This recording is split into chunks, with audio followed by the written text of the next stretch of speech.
Fala moçada, esse é o canal Nordeste Alternativo, onde a gente coloca aqui na roda tudo sobre a cultura e entretenimento da melhor região do mundo. E hoje vamos receber aqui Flau Flau, uma artista que está nova na cena musical aqui da Paraíba.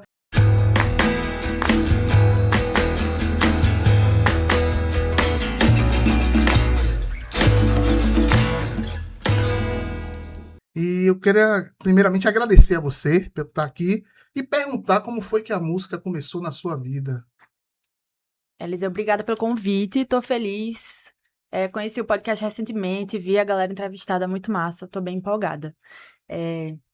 Eu comecei, a gente tinha até conversado sobre isso, né, de momentos que eu entendo como diferentes, assim, dois marcos na minha trajetória. Um deles, menos formal, que foi quando eu era pequena, eu fazia aula de teclado e coral, mas eu detestava, e queria sempre trazer Mas alguém te algo pegou pelo novo pra braço? mim, assim. Vamos para aula de teclado? Ou você já tinha assim. Já... Então, meus pais me matricularam, eu tinha duas primas que já faziam aula nessa mesma escola. Eu acho que foi meio que isso. Vamos botar A ela pra música estava fazer. ali, então, dentro de casa, estava passeando por. Não muito. Foi uma coisa mais tipo, vamos matricular ela no negócio, Tá sabe? certo.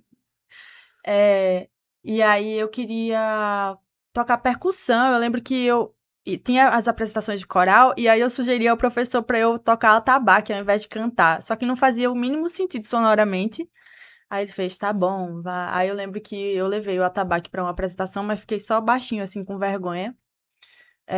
Mas resumindo, tem esse momento, e depois tem um momento de querer tocar com amigos, estar em palcos, mas foi em 2011, 2012, e era mais brincando mesmo, assim. Eu nunca tinha considerado, assim, nunca tinha levado a sério esse negócio, embora fosse um desejo lá dentro. O palco, você desejou o palco? Não palco, mas digo palco no sentido de tocar. Sim. Simplesmente tocar, assim. É porque eu já tive uma experiência com o palco e o palco não me chamava, não. Eu não gostava. Nunca, as experiências que eu tive no palco tocando não foram legais. Assim, eu não nasci para aquilo ali, eu já percebia claramente. Mas tem gente que é o contrário, né? Tem gente que já nasceu o palco Sim. chamando assim, venha pro Não, eu palco. nunca desejei o palco, não. Inclusive, é fonte de nervosismo e tal. Só que quando eu toco, eu me sinto muito mais feliz do que ansiosa, sabe? Isso é muito bom. Tem poucas coisas que me deixam mais feliz do que ansiosa quando se fala de trabalho, assim, também. Aí, pronto. Mas aí, voltando para a pergunta, na pandemia, eu vi que eu tinha um monte de composição, porque eu ficava no meu tempo livre tocando guitarra, violão e guitarra. Aí eu fiz, pô, tem um material. E eu tive uma certa desilusão amorosa também, eu tava com raiva. Eu fiz, eu vou concentrar toda a energia nisso aqui. Mas E aí a foi. desilusão é um terreno fértil, né? Com Pra certeza, com compor. certeza.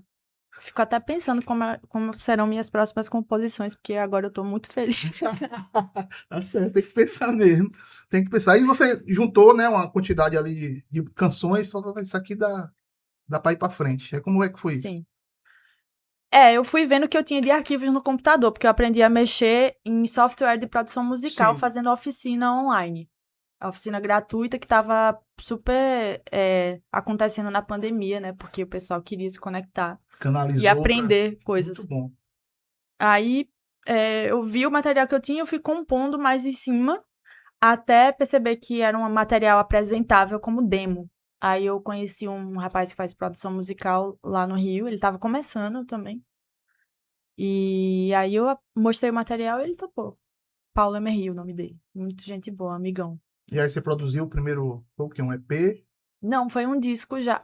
Um disco, né? Tal como os antigos. Um álbum com 10 músicas, chamado Íntimo Oriental. E precedido de 3 singles, que são músicas que estão no álbum mesmo. Então foi só uma forma de anunciar que eu tô chegando, assim. Sim. E aí veio esse álbum com 10 faixas. Primeiro fez o álbum para depois curtir alguma coisa de palco? Ou a Sim, pandemia já não permitia? sim. Era no meio da pandemia? Como é que foi isso? Foi no meio da pandemia. Então, na verdade, eu fiz um show só antes de lançar o disco, que foi no Alumiô ano passado, um festival que tem aqui, né, no centro da cidade, na Vila do Porto, a gente tocou em setembro. E o disco veio em novembro. Mas já era o momento também, né, de ir apresentando as coisas para pegar a prática, muito importante, experiência de palco, para quando tivesse lançado, pelo menos já tivesse tocado um pouquinho. Como foi a gravação? Onde foi que vocês gravaram?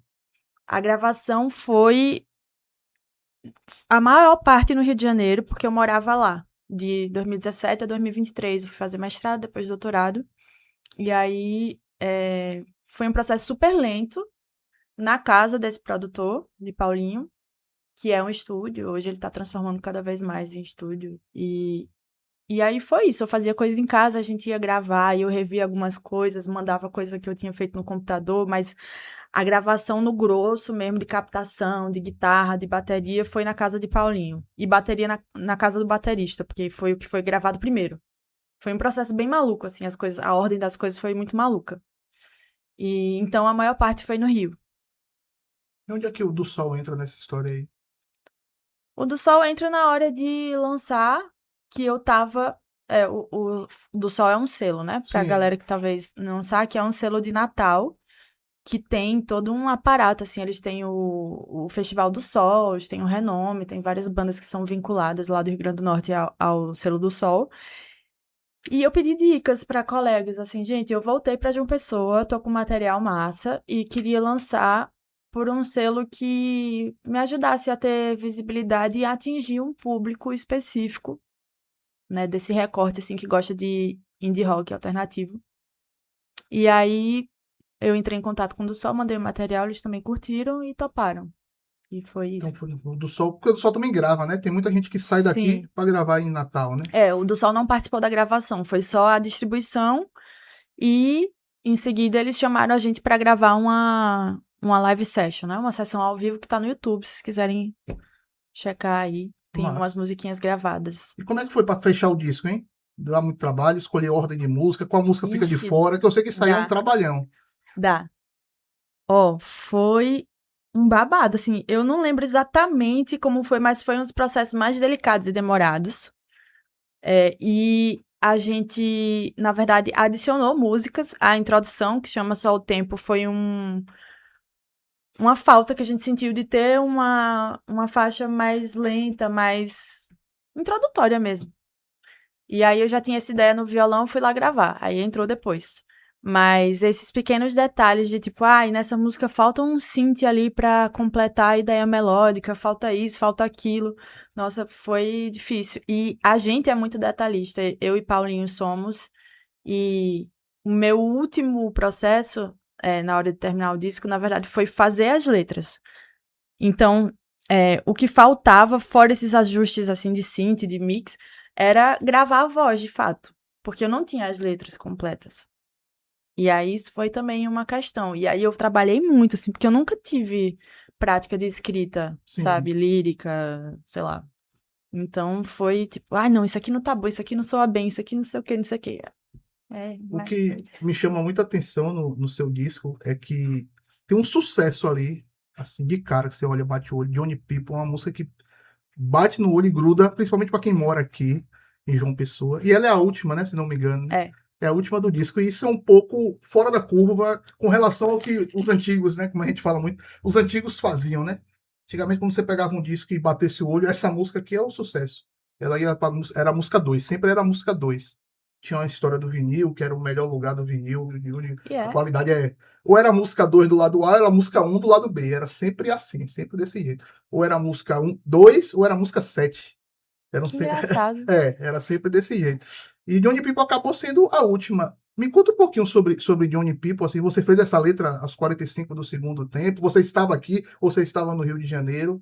Eu já tinha voltado pra cá. Sim, eu tava nesse momento de voltar pra João Pessoa e ficar vendo todas essas transformações dos últimos anos e pensar, poxa, eu precisava muito voltar também, né? Apesar dessas transformações não terem favorecido muito a qualidade de vida, mas eu tava com muita saudade, precisava estar aqui, me aterrar, assim, de volta.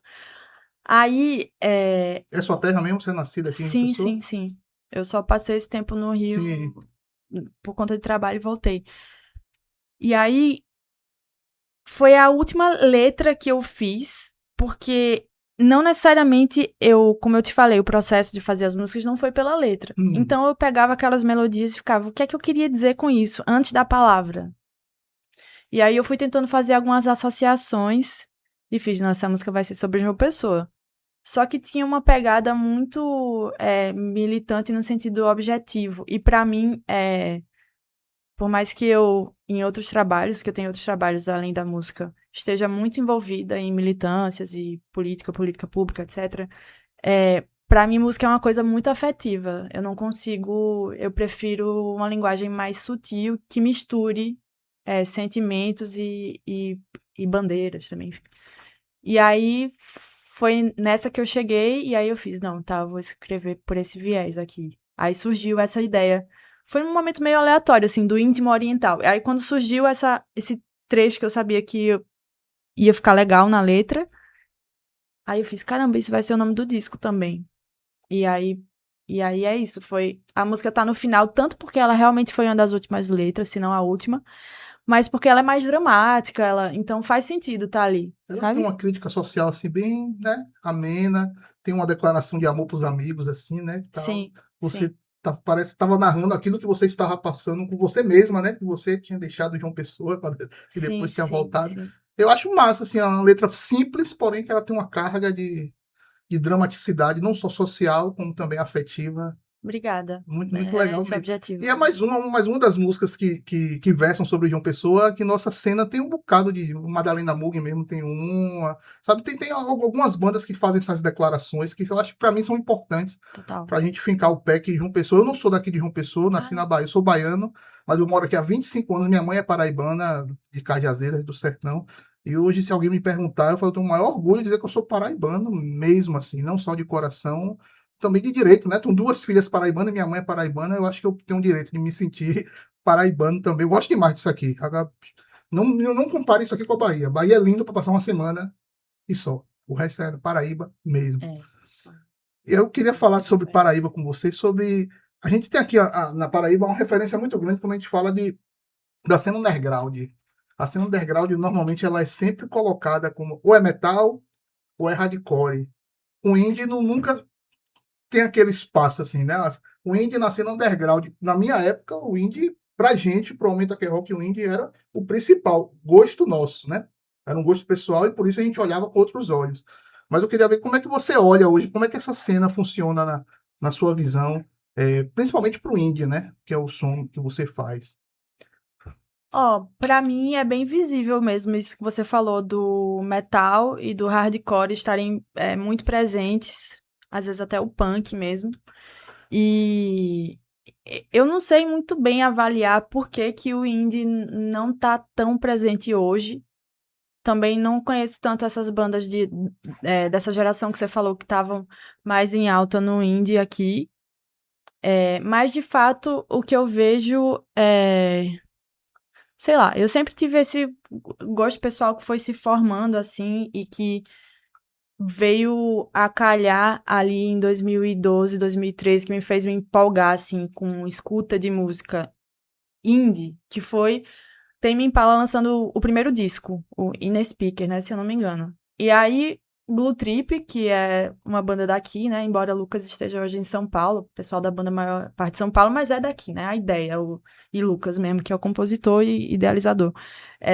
Então tinha ele, tinha a banda Forra, e aí eu via e pensava, eu gosto disso. O pessoal da banda Forra também tocava em outra banda, que era a Banda Uns, que fazia Sim, versões de Caetano, e não era qualquer versão de Caetano, era Caetano quando tinha a banda C, que foi os discos de 2010, 2011, 2012, que eram rock mesmo, meio indie também, se parar pra pensar. total.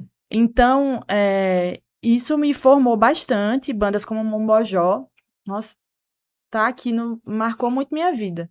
Então, bem, eu não sei se eu respondi isso, eu acho que eu dei uma volta, mas eu vejo uma parada meio masculina, assim, Sim. acho que comentaram aqui dos headbangers, né, que vem um show indie e pensa, pô, não gostei e tal. E é isso, assim.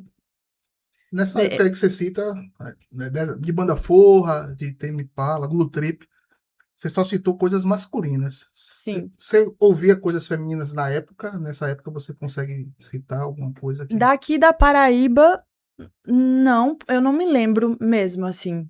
E desculpe se eu tô esquecendo de alguém, mas como referências na música, de forma geral, eu escutava muito Céu, Tulipa Ruiz, Carne Doce. Blonde Redhead, que é uma banda italiano-japonesa que eu amo, que a cantora é baixista, e amo Marina Lima, dentre outras referências que me trazem esse prazer, assim. Eu gosto muito da suavidade da voz Sim. feminina, sabe? Eu acho que isso também é uma coisa que me leva pro indie, assim, que tem essa coisa um pouco mais suave, pessoal do Stereolab, que é uma banda franco-britânica, algo assim. Enfim. Mas só voltando uma coisa sobre isso da cena indie, às vezes não ter tanto espaço aqui, eu lembro que tem um vídeo no YouTube de um show que eu fiz que dava pra comentar ao vivo, que tava tendo Sim. transmitido na Vila do Porto. E aí, tinha uns comentários de uns caras assim, ela mal consegue, a guitarra não tá suando, essa música não deu pra entender nada, assim, claramente era uma coisa meio hater, porque eles esperavam uma noite de rock pauleira, assim. E, tipo, de fato, a guitarra não tava soando porque o cabo tava com mau contato, assim. É isso. E aí, independentemente disso, eu penso, pô, que bom que eu tô tendo visibilidade suficiente pra esses caras já tá enchendo o saco, querendo falar coisa. Eu acho que toda crítica é válida, quando é respeitosa, é super válida, porque ajuda você justamente a fomentar isso, criar uma casca, você enxergar o mundo de outra forma, enxergar o mundo, pô, tô tendo audiência pra cá, tá falando da minha guitarra, ou seja, o meu cabo que quase ninguém sabia, todo mundo tá sabendo e então reclamando, que coisa, eu acho que é necessário isso, sabe, pra gente mesmo se enriquecer. No dia que eu vi você ao vivo, na festa da Paraíba FM, você tocou junto com dois nomes muito pesados, né? Sim. O Papangu, que é um pesado mais diferente, né? O Red Spawn também. E era exatamente isso que eu via na a sutileza. Eu até comentei com o André Canané, que é o diretor da rádio, como aquele headline ficou bem amarrado de pluralidade, porque o seu som, ele expressa essa sutileza. E eu queria perguntar para você sobre isso, sobre essa sutileza que tem no seu som. Se você busca sempre isso, ou é uma coisa natural da sua pessoa de sempre tocar desse jeito, ou você tem outras coisas guardadas que. Olha, do segunda vez que eu vou derrubar esse microfone hoje. Se você tem algumas coisas guardadas no seu som que fogem dessa sutileza, porque tem um desafio, diz que o primeiro disco é muito fácil lançar porque é um apanhado da sua vida toda, praticamente, né? Exato. Já o segundo trabalho, não. O segundo trabalho já é aquele. E aí, o que é que você tem a apresentar, tirando vamos dizer, esse acervo aí que você vinha juntando sua vida toda? Agora nós temos que parar para fazer uma nova coisa, né? Exatamente. E aí, pense numa coisa que você falou agora, porque as pessoas perguntam, né, o que é que vem por aí? E eu penso, putz, eu peguei um repertório gigante das minhas memórias e vivências e coloquei ali.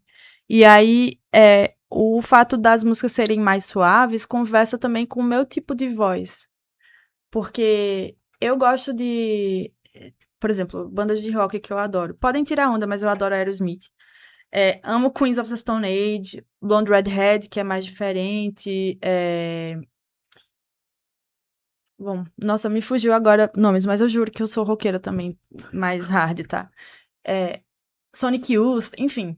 O que eu quero dizer é que eu tenho composições que eu tenho vontade que elas sejam mais grosseironas, que usem uma guitarra mais na frentona, com um drive, sendo que minha voz não funciona muito para esse tipo de música. Minha voz funciona para um rock mais shoegaze ali, que tem essa Sim. suavidade. Então não é muito natural, se eu quiser cantar também, que eu faça tais tipos de música, sabe? Eu tô tentando agora porque eu gosto, porque eu quero que o show fique mais rock, assim. Eu percebi, assim, principalmente nas partes finais, né? Termina, música que cresce, né? Vai crescendo, Sim, crescendo, chega no sim, final, tem sim. aquela explosão. Eu percebi muito isso no seu som. E porque o rock é legal de tocar no palco, né? Tanto pelo movimento seu quanto do público, o pessoal batendo cabeça, é um negócio que é menos sutil, que às vezes é mais fácil, mas também é mais satisfatório, assim. Enfim. É, Então, eu tô, sim, nessa tentativa, mas também tem isso da organicidade com a minha expressão mesmo do corpo, assim, da voz e tudo. Já tem algum planejamento aí desse próximo passo aí, o próximo trabalho? Meu sozinha ainda não, embora no show tenha algumas partes ali que foram adicionadas, que são algumas composições que eu tô criando, que ainda tá só mais instrumental. Mas dia 20 de agosto vai sair um single com a banda do Rio de Janeiro chamada Soma Cores, que é uma música bem indie, pra quem gosta de um indiezão mesmo, e tá super linda. E nessa música minha voz tá mega suave, assim, o suprassumo dessa característica, assim. Então, já convido também o pessoal que gosta para Som a seguir a cores. Soma Cores, me seguir no Instagram, Flau, e nas plataformas para poder fazer o pré-save da música, o Essa pessoal música é saber. Soma Cores com Flau Flau. O pessoal da Soma Cores me chamou para fazer Pronto. para Um cantar feat. junto. Isso, é um feat. E o seu trabalho vai só divulgar, para fazer novas canções, gravar, entrar em estúdio, ainda tá uma incógnita. Tá, porque também precisa de tempo para compor. Eu tenho vários trabalhos e minha rotina tá bem difícil. Aí tem que se sustentar, né? É verdade. A gente sabe que quem tá no rock tá ali para fazer algo, vamos dizer, à parte, né? Do que da vida profissional, né? Todo mundo Sim, tem seus corres profissionais. sim. E você me parece uma pessoa bem tímida. Como é que você lida com isso na hora de subir no palco, na hora de as pessoas ouvirem sua música? Você tá numa festa, alguém bota uma música sua assim, você lida bem com isso? Isso de colocar a música minha realmente é constrangedor, mas agora eu tô mais acostumada. Agora, eu não sei exatamente se eu sou tímida, eu diria que eu sou introspectiva. E aí, eu gosto de falar o que eu preciso falar, os assuntos que eu gosto, ou quando eu sou interpelada de uma maneira muito específica, tipo aqui, pra falar sobre meu trabalho e tal.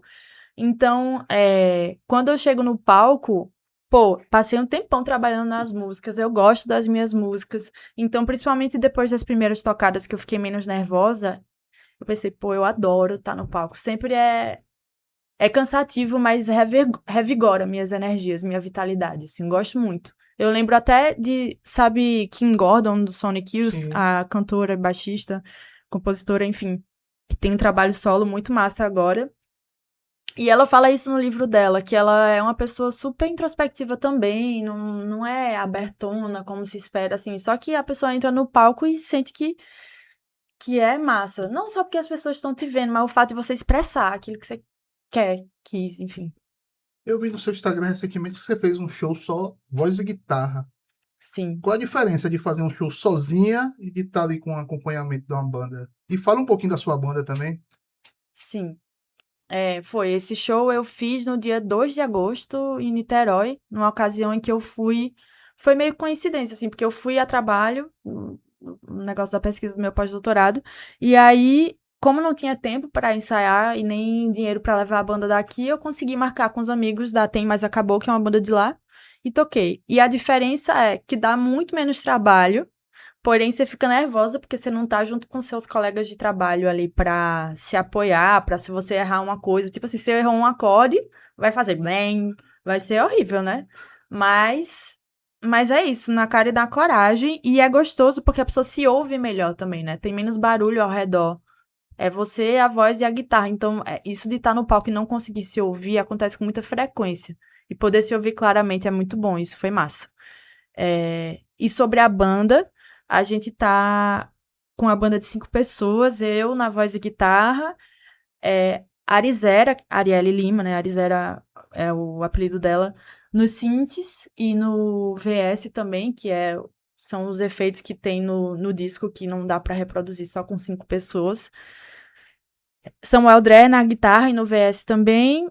Catarina Serrano na bateria e Bibi Bianca Dias no baixo. Só tem um homem na Não, banda.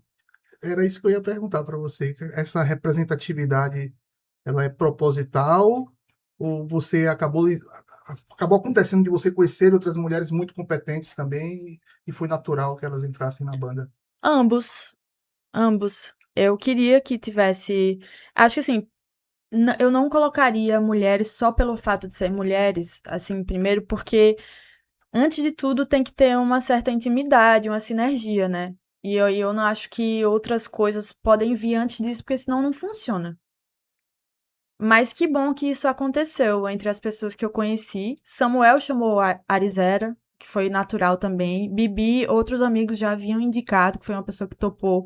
Então tinha que chamar pessoas que não só fossem músicos profissionais e super fodões e virtuosos, mas pessoas que topassem o corre, que gostassem do projeto e tal.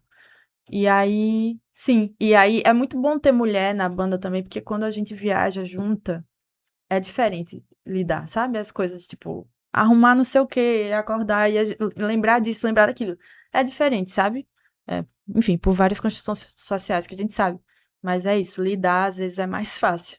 E deixar o homem Muita sozinho ali, né, sinceridade. isolado, né? O só deve ser também uma experiência bem. A maioria de mulheres.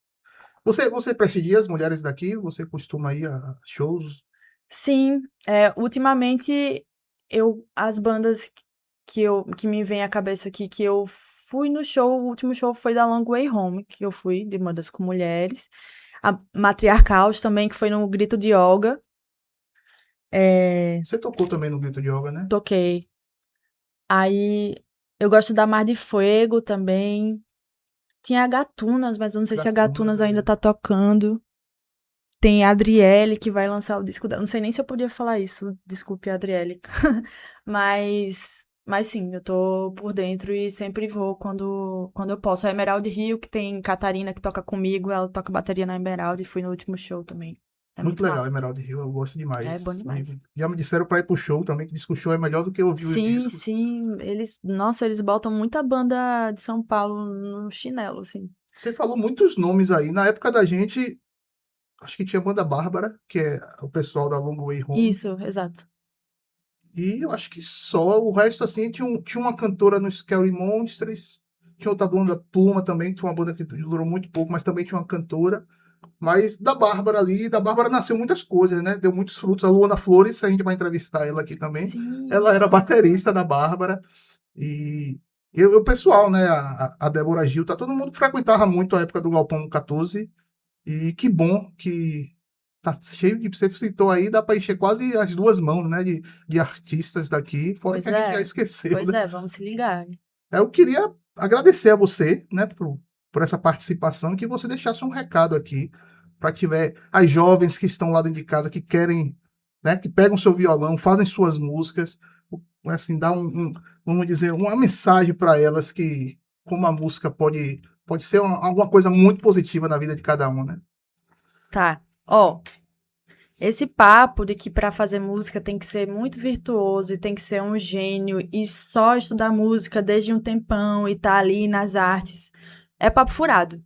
Tipo, a gente faz o que a gente sabe fazer e se a gente trabalha bem nisso, é bom. Eu acho que a gente tem que aproveitar nossas potencialidades. Eu não sou uma musicista com muita experiência, nem sei demais tocar, nem sei demais cantar, mas eu sei do potencial que dá para juntar e fazer uma coisa boa ali. E além disso, não vivo só da música, né? Faço mil coisas ao mesmo tempo, mas a música dá muito prazer. Então, se você quer se expressar, se junte com a galera massa ou também confie no seu taco do que você sabe fazer. E eu tô falando isso, assim, pra mulheres, pra pessoas LGBT, porque a gente cai um pouco nesse papo de, você precisava ter iniciado desde cedo, você precisava ter saído nos rolês específicos, tá ali, tipo, aprendendo a fazer assim, assado. Não, tipo, se tem uma vantagem hoje, inclusive, dos modos de poder distribuir, fazer, produzir música, é justamente essa, de descentralizar essas formas de fazer e de criar. Valeu, esse é o canal Nordeste Alternativo com a Flau Flau. Nossa participação de hoje, muitíssimo obrigado. Vamos valorizar as mulheres nordestinas, vamos valorizar as mulheres que fazem cultura na nossa região. Até a próxima, galera. Muito obrigado, valeu. Valeu, obrigada, Eliseu. Nossa.